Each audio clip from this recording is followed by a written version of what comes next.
Hey guys, what's going on here? It's Mikey101 and I'm back at you again with more Zing nonsense. You know I love talking about this deck. Everyone that knows me knows I'm the most annoying Zing player in the whole universe. But now we're in video format, so you can just, pause it or whatever. Turn me down. But today we're going to be talking about Zing Metalfoes going second.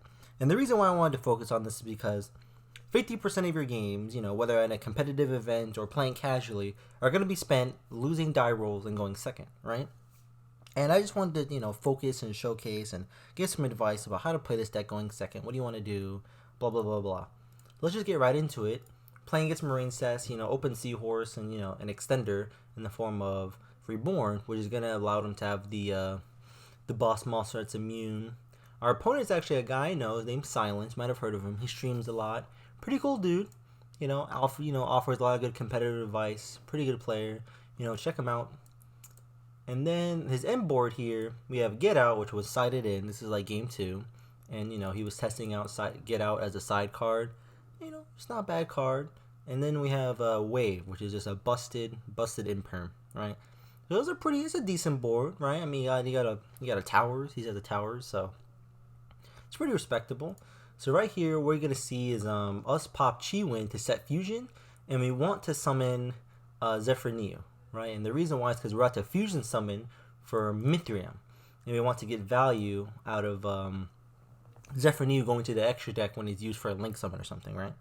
And Mithrium is very important for breaking boards because number one, can't be Solemn Strike. You can't Solemn the Mithrium summon. The only thing you can possibly hit with like a Judgment or a Warning is the Metalfoes Fusion, and that's just your opponent going -1, losing a bunch of life points just for you to draw. No one ever hits Metalfoes Fusion with Solemns. If they do, you're probably going to have an easy game, right? So what we've got here is the setback or I don't know, and you want to make sure your Pendulum Summon is safe. You don't want to get your Pendulum Summoned monsters and like striked or like anything like that. You just want to make sure you feel confident and safe Pendulum Summoning. So what we're going to do is we're going to try to use Mithrium F to bounce it, and he waves it. And this tells me that this back row is of higher value than a wave, which is already, just a really strong imperm. A strong hand trap imperm makes yourself immune, so that just tells me that it must be like, I don't know, like it has to be like a freaking strike or something, right? What's more, this is already a powerful enough card. So we just go into Nightmare Phoenix, chain block using Mithrium's floating. And then we learned it's a Get Out, which was never live. If this was an imperm, it wouldn't have mattered because we would still have gotten, the same board. Just Phoenix would have been negated, which doesn't matter because the imperm's used. If it was a Solemn, it still also wouldn't matter because we'd be able to Pendulum Summon the Zephyr Neo and the Zombower from our hand, get Chi-Win, get Yazi, pop the field spell, still have another 2 negates with our 9 pillar stuff plays, just a strong board to have. Plus, we would have counter still because if he solemned our freaking Nightmare Phoenix, then we wouldn't have discarded counter, which means another a lot of stuff would have been going great for us. But Get Out was never live. We just popped it, and now we get to make a Link 2 and have a pretty fat Pendulum Summon. Pendulum Summon for 3. Unfortunately, during siding, I took out Zephyr Divine Strike, and I couldn't have Zephyr Divine Strike live and have 9 pillars. And I can't have 9 pillars live and still have Boral Sword to out his boss monster because I don't want him to recur resources from its effect next turn. So I just want to beat over it. Another thing, I mean, I guess maybe we could have done like a Yazi play and stuff, just be a bit more safer. It depends, it depends. But I think this is a pretty good position to be in. If this was a Zephyr Divine Strike, like we just sided correctly, then his top deck, whatever the top deck is, doesn't matter. And it didn't still matter. He just top deck another Get Out, unfortunately. So, fortunately for him, anyway. And while Get Out, it's funny enough because Get Out was actually live during our standby phase or draw phase or whatever because these two were Pendulum Summon. These two were special summoned from the extra deck. Gold Driver's Pendulum Summon from the extra. So, I thought it was pretty interesting. I think he talked about it when we had this duel. But, we just normal summon Bixie first thing just in case that was a strike. You top deck a strike, and we pendulum summon. We've still been safe. But yeah, I mean, he would just Metalfoes effect, take his face down. He knew it was game because, you know, these two is game on his life points. So yeah, so that's just us going second. Next replay we've got here is a dueling book replay. We're gonna be playing against this very questionable Altergeist player, right? And you're gonna see how questionable he is when you see his opening hand of a Demise Mystic Mine multi-faker, right? So it's pretty funny. Pretty funny they opened this hand here. But you see his back, his disruption, his compulse, imperm, judgment, and then the manifestation that we see, right? And we're gonna actually be able to play through all of this. Now, granted, he does not use his back row effectively. If he had used the compulse optimally, then we would have a lot harder time playing through this board. But I think we sort of won in the long term because this player, just doesn't have the highest caliber in general, So looking at what we've got here, right away you can tell we're going straight for Mithrium, right? First things first, trying to use Mithrium F. He negates it. We still have Metalfoes Fusion draw, so we're still in a pretty good position. Normal summon, make Nightmare Phoenix. I don't know why I'm having such a hard time clicking fast forward, but he decides to Judgment the Phoenix in case Judgment gets hit. I mean, yeah, I guess if I target the Compulse, I don't really know why he Judgment Phoenix. Like I said, not the best player, but just showing you that we can still play through stuff. And I didn't know what that back row was still. It might have been a second, Solemn or something. So I just Pendulum Summoned for 1.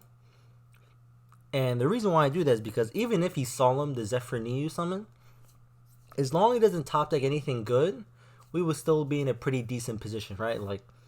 We would have Zephyrath, putting another Zephyr in the extra deck, right? And then our counter traps are live.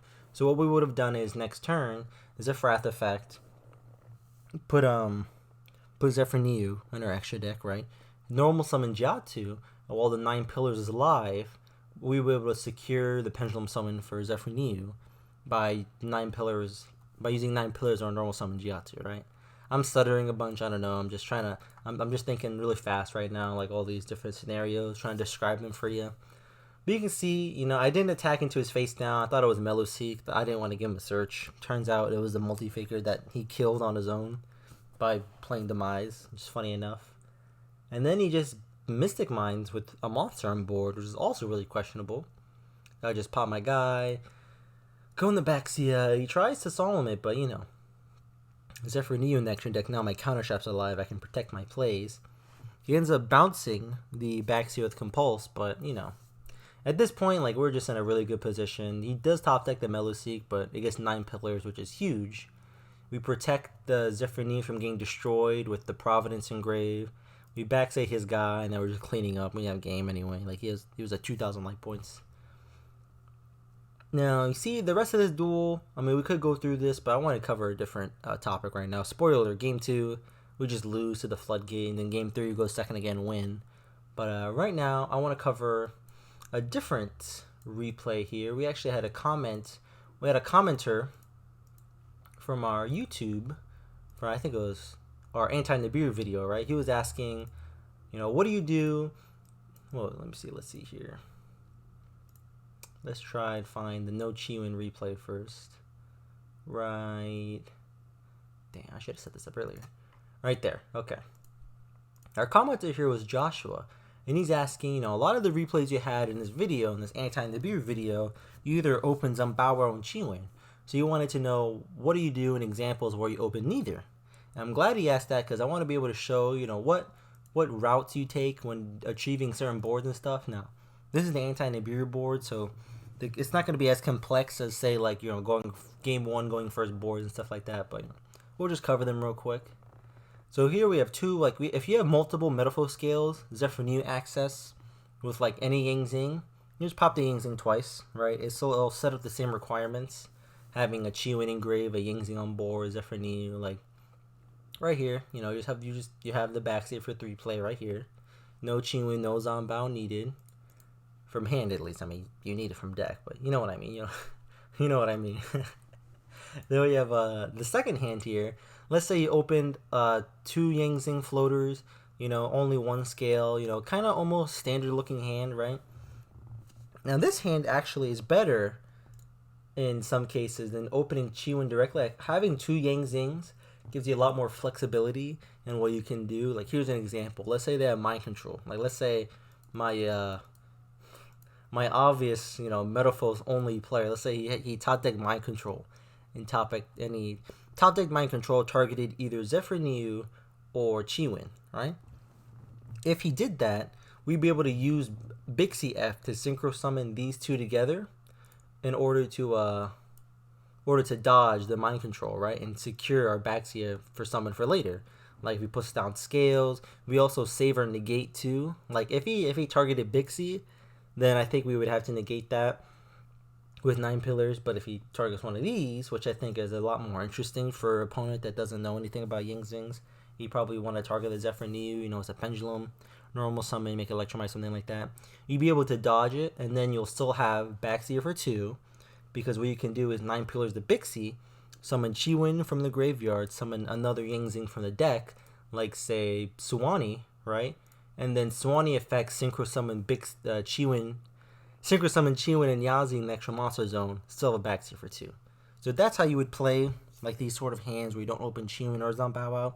They just kind of shortcut some things, and in some cases, you'd rather open another Yang Zing than say just like, you'd rather open like 2 Yang Zings than just Zanbaoao by itself.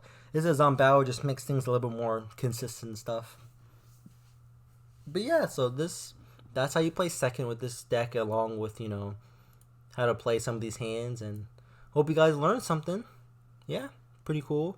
If you want music during these videos, I was thinking about playing music during these videos because, it's just me talking. Might be a little bit monotonous for you. Just, please comment, how I can make these videos more entertaining, because I want to make sure they're not boring, I want to make sure they're not boring videos, right? So, yeah, cool. Thanks for watching, and, see you on the flip side.